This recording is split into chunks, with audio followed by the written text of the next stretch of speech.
May nakita talaga ako dyan naninigarilyo. Ay, nakaupo talaga. Hindi, siya may tumayo na ano, tsaka laki ng pagkabaga. Tabako. Oo, talaga, tapos sabay pa nga ano, Matagal na yun. mga ilang linggo may nag-ano rin, nag-apre daw, meron din daw nakakita. Eh, siyempre matagal na yun, wala pang tao dito. Oh, kasi siyempre, sabagay, paggalagala dito sila. raw, ano, ngayon may tao dito na. yung kulto dati, oo, yung kulto.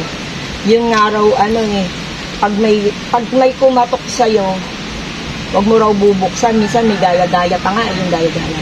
Pero may matanda rin sa akin ng kwento. Naglalakad ka dyan, hindi niya na, may aso daw siya, kasunod, tapos biglang naging tao.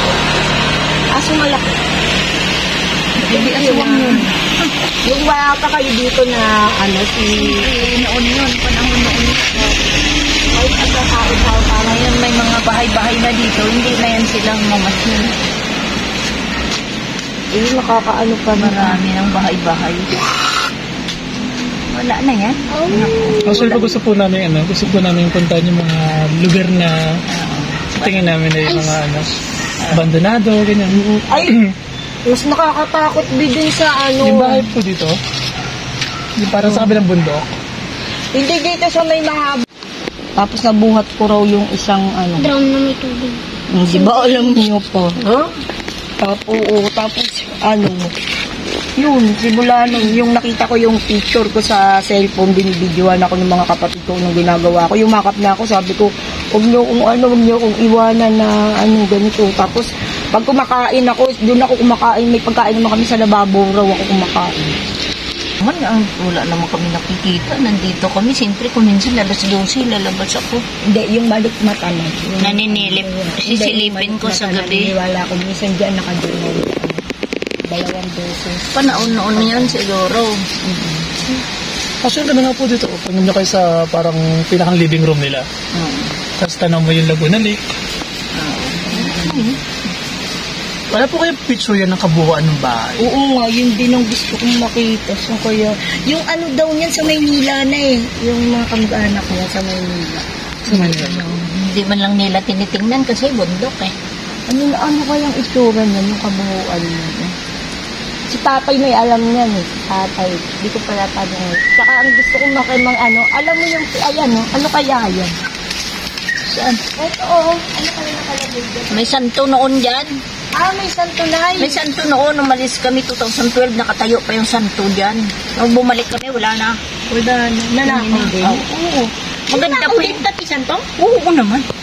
Tingnan mo, wala na nga dumating kami. Sabi ko, kung alam ko lang na gano'n, dapat kinuha ko. Oo, kinuha na. Sabi, kunin ko na lang po to.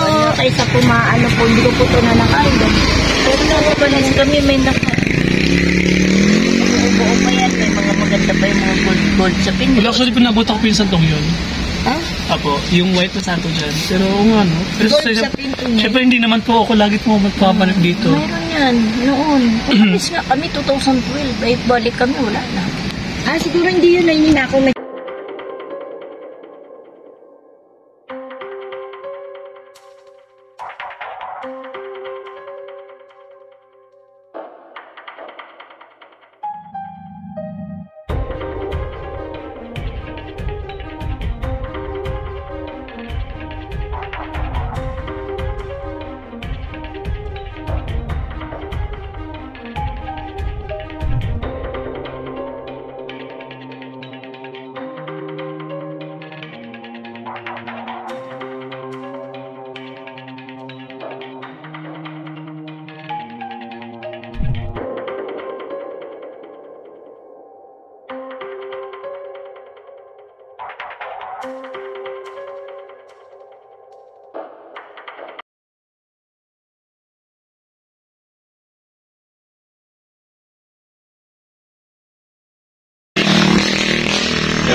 Yung mga tama-tama dyan, kung hindi yung bukid at may lupa, that is kangkong.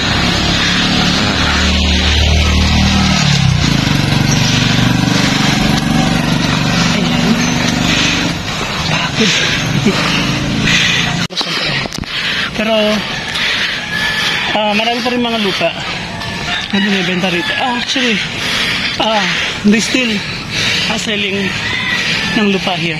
Especially this one. Ang binibenta niya ang part na yan. And yung mga bumibili ng lupa dito is mga businessman. Kasi na also yung overlooking na restaurant. Mga kape-kape.